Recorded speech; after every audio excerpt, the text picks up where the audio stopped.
madame. Vous êtes bien la mère de Frédéric Rollin-Jacquet?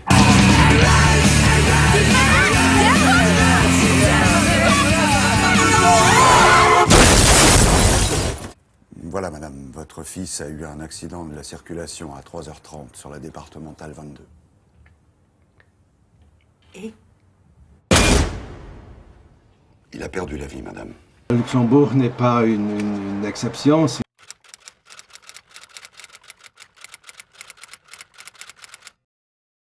C'est surtout les jeunes de 18 à 20, 21 ans qui sont beaucoup plus touchés par des collisions graves, souvent mortales ou blessés graves sur les routes, puisque eux, ils n'ont pas encore l'expérience et souvent ils ont aussi le goût du risque, ce qui est un peu normal. Quand moi j'avais 18 ans, j'avais aussi un peu le goût du risque et ils ne pensent pas trop aux conséquences que ça peut avoir de risquer sa vie et la vie des autres sur nos routes.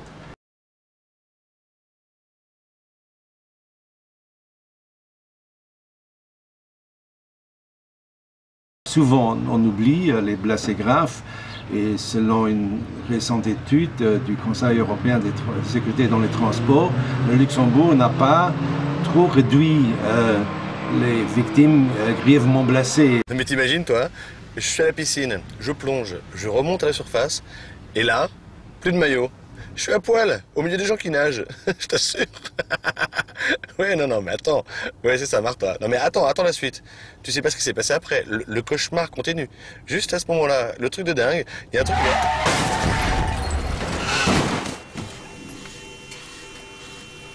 Téléphoner en conduisant multiplie par 5 les risques d'accident.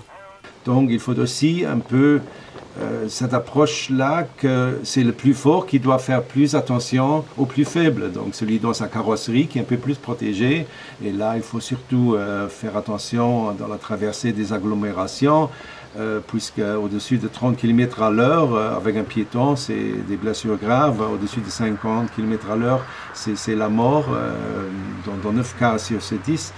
Donc je crois les voitures, c'est bien que les voitures deviennent plus sûres pour ceux qui sont à l'intérieur, mais il faut aussi respecter ceux qui sont à l'extérieur.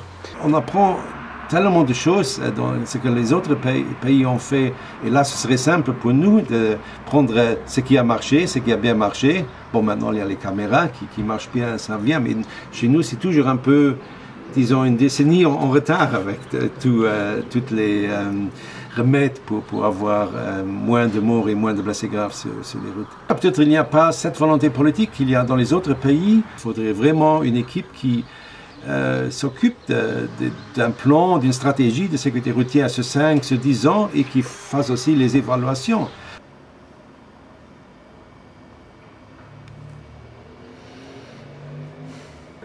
Éducation, avec campagne de sensibilisation d'un côté et de l'autre, donc éducation, formation des chauffeurs, permis de conduire, etc.